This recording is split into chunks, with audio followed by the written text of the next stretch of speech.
باب مدینۃ العلم جیسی ہستیاں جو یقیناً پوری کائنات کے بادشاہ ہیں، رب کائنات جل جلالہ کے اس عظیم مرد کلندر کے گھر کتنے دن کھانا نہیں بنتا تھا۔ اپنی شہزادی کے لیے جو سرکار کو سب سے پیاری تھی، حضور کے جگر کا ٹکڑا تھی، آقا نے کس کا انتخاب کیا؟ اور جب بی بی پاک نے حضرت سیدہ کائنات کے چہرے پہ کچھ سوالات آئے ہوں گے تو میرے آقا کریم نے حضرت علی کی کیا تعریف کی؟ فرمایا اما ترضین ان زوجتک، اے فاطمہ تم راضی ہو گئی ہوگی کہ میں تیری شادی اس سے کی ہے جو سب سے بڑا عالم ہے اور جو علم میں، بردباری میں، نرمی میں سب سے آگے ہے۔ آقا کریم صلی اللہ علیہ وسلم نے کیا میرٹ بنایا؟ میرے آقا کریم صلی اللہ تعالی علیہ وآلہ وسلم نے ان کا جو کرائیٹیریا سامنے رکھا، آپ نے فرمایا علی نا،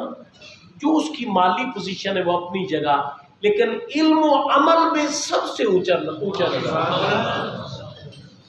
آتا ہے۔ تو لہذا امرنی، میرے آقا کریم صلی اللہ علیہ وسلم نے یہ بتایا۔ آگے چلے، وَأَمَرَنِي أَنْ أَصِلَ الرَّحِمَ، اور آقا کریم صلی اللہ تعالی علیہ وآلہ وسلم نے فرمایا، حضرت ابو ذر کہتے ہیں مجھے نبی پاک نے حکم دیا، وَإِنْ أُدْبِرْتُ، اگرچہ میرے رشتہ دار مجھے پیٹ پھیر کے چھوڑ کے چلے کیوں نہ جائیں،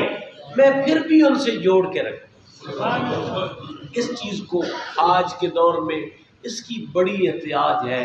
ہلکی ہلکی باتوں کو جو ذہن میں آ گئیں، دل میں آ گئیں، کسی کے لیے نفرت آ گئی، ایک چھوٹی سی بجری کی طرح تھی،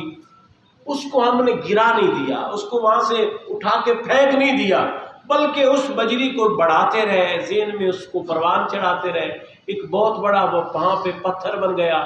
چٹان بن گئی، پہاڑ بن گیا۔ اب اس پہاڑ کو تو کرش کرنا بڑا مشکل ہے، لہذا جب اس قسم کی دل میں بجری آئے نا، چھوٹی سی کسی کے لیے ایسا معاملہ بنے، اسی وقت اس کو اٹھا کر پھینک دیں، ورنہ یہ جب پہاڑ بن جاتے ہیں نا تو پھر بڑی مشکل ہوتی ہے۔ اللہ کرم فرما دے تو کوئی مشکل نہیں، ورنہ ہٹانے بڑے مشکل ہوتے ہیں۔ عموماً اس چیز کا اللہ ماشاءاللہ ہر شخص شکوہ کرتا ہے کہ یار میرے عزیز میرے ساتھ ایسا کرتے ہیں، میرے رشتہ دار میرے ساتھ ایسا کرتے ہیں، یار یہ تو ابتدا سے ہوتا چلا آیا ہے۔ تیرا کمال یہ ہے کہ ان اصل الرحم،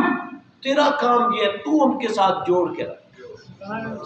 تو ان کے ساتھ جوڑ کے